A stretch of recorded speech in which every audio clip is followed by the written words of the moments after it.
Om Swastiastu. Perkenalkan, nama saya Rizka Amalia Firdaus dengan NIM P07134 018 031. Yang terhormat kepada Ibu Cokorda Dewi Widya Hanasundari SKM MSI, kepada Ibu Ide Ayu Sri Arjani SIP MRG, dan kepada Ibu Nur Habibah SSI MSK, serta teman-teman yang saya cintai dan saya banggakan. Pada kesempatan kali ini, izinkan saya mempresentasikan proposal karya tulis ilmiah saya di bidang kimia klinik dengan judul Gambaran Kadar Asam Urat pada Lansia di Wilayah Puskesmas 1 Denpasar Selatan. Adapun pada proposal ini, yang pertama mengenai bab 1. Yang melatar belakangi dalam penelitian ini yaitu pertumbuhan lansia di Indonesia mengalami peningkatan dibandingkan negara-negara lain. Pada tahun 2012, Indonesia termasuk negara Asia ketiga dengan jumlah absolut populasi di atas 60 tahun terbesar. Pada lansia sendiri, secara fisiologis terjadi kemunduran-kemunduran fungsi dalam tubuh yang menyebabkan lansia ini rentan terkena gangguan kesehatan. Salah satu penyakit yang sering dialami oleh golongan pralansia yaitu penyakit GOUT. Penyakit GOUT ini merupakan gangguan metabolik yang ditandai dengan meningkatnya kadar asam urat. Pada dasarnya, ada beberapa faktor yang dapat mempengaruhi peningkatan kadar asam urat itu sendiri. Pada laporan Dinas Kesehatan Kota Denpasar, pada tahun 2017, jumlah masyarakat usia lanjut sebanyak 15.365 jiwa. Sedangkan pada tahun 2019, menurut Dinas Kesehatan Kota Denpasar sendiri, jumlah lansia yang di Kota Denpasar ini mengalami peningkatan, yaitu sebanyak 68.765 jiwa. Angka kejadian hiperurisemia atau peningkatan kadar asam urat di dunia berkisar antara 2,3 hingga 17,6% menurut Kurniari 2011. Sedangkan menurut Dinas Kesehatan Provinsi Bali, pada tahun 2017 di Provinsi Bali ini penyakit artritis termasuk ke dalam 10 penyakit terbanyak pada pasien di puskesmas dengan jumlah sebanyak 29.889 jiwa. Kemudian menurut data Riskesdas 2013, prevalensi penyakit sendi berdasarkan diagnosis tertinggi atau gejala tertinggi yaitu yang pertama NTT, kemudian diikuti oleh Jawa Barat, kemudian diikuti oleh Bali sebanyak 30%. Selanjutnya, pada laporan nasional Riskesdas tahun 2018, menurut karakteristik kelompok umur, penyakit sendi tertinggi dipegang oleh umur 75 tahun ke atas yaitu sebesar 18,95%. Sedangkan mengalami peningkatan yaitu mulai dari umur 45 tahun ke atas.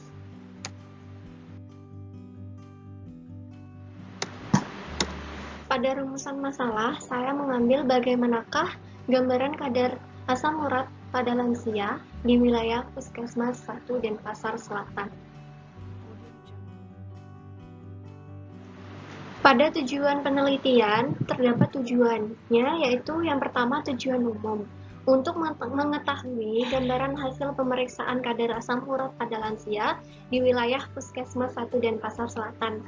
Untuk tujuan khususnya sendiri, yang pertama mengetahui karakteristik lansia, yang kedua mengetahui kadar asam urat pada lansia, dan yang terakhir adalah mendeskripsikan kadar asam urat lansia berdasarkan jenis kelamin, usia, IMT, dan tekanan darah di wilayah Puskesmas 1 Denpasar Selatan.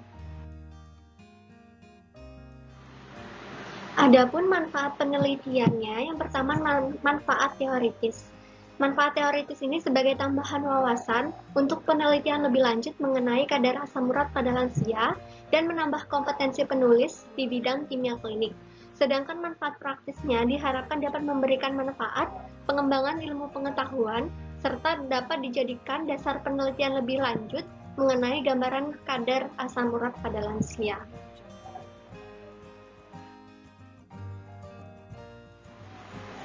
Selanjutnya, pada bab 2 yaitu tinjauan pustaka.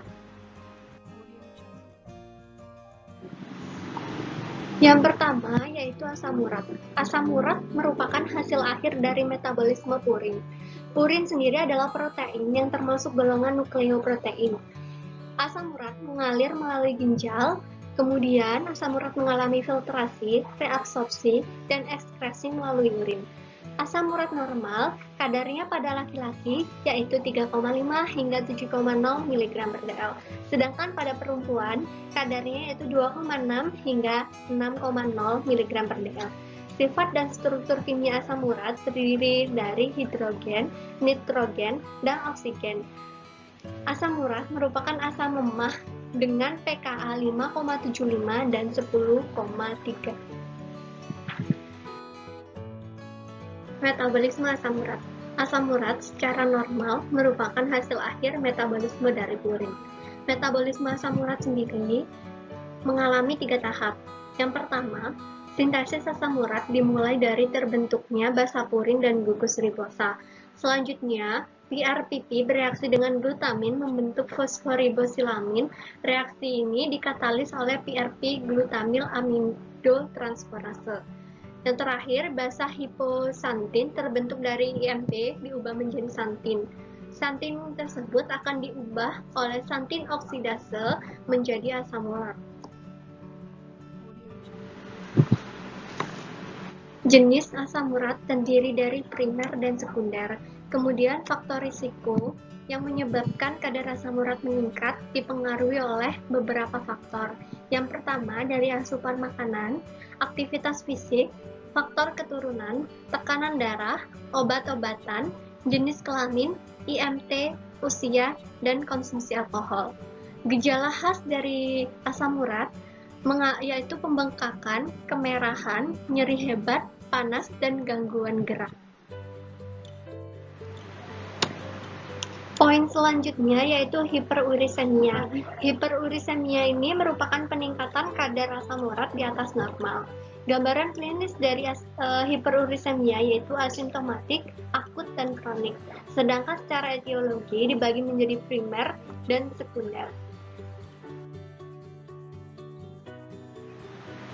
Selanjutnya, hipourisemia. Hipourisemia ini merupakan konsentrasi urat serum yang kurang dari 120 mikromol per liter atau 2,0 mg per dl.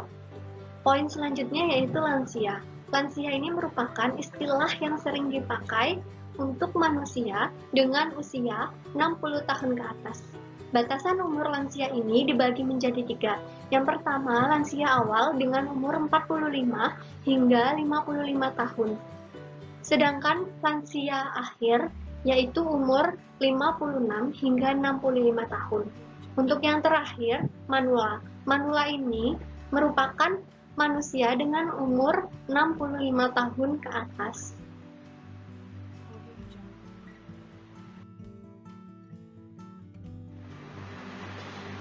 Untuk metode pemeriksaan asam urat ini dibagi menjadi 3. Yang pertama POCT, Point of Care Testing, yang kedua HPLC, dan yang terakhir Chemistry Analyzer.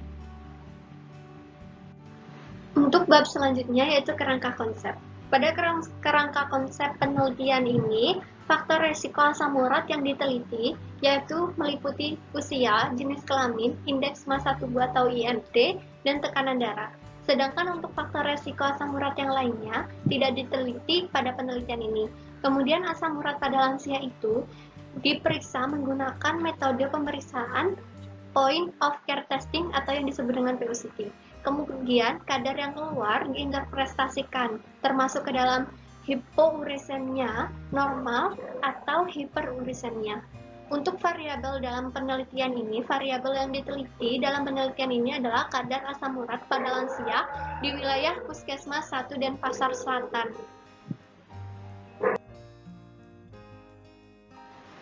Pada definisi operasional penelitian ini, variabel yang pertama yaitu lansia. Pada lansia dikategorikan menjadi 3, masa lansia awal, akhir, dan masa manula. Untuk cara pengukurannya menggunakan data sekunder, skala datanya ordinal. Sedangkan variabel yang kedua yaitu jenis kelamin. Pada jenis kelamin ini dikategorikan menjadi perempuan dan laki-laki. Cara pengukurannya sama yaitu data sekunder, skala datanya diukur menggunakan nominal. Kemudian yang ketiga yaitu kadar asam urat. Kadar asam urat pada laki-laki dan perempuan dikategorikan menjadi normal dan tinggi. Kemudian pengukurannya menggunakan pemeriksaan metode PUCT dan skala datanya ordinal. Variabel yang keempat yaitu indeks massa tubuh atau IMT.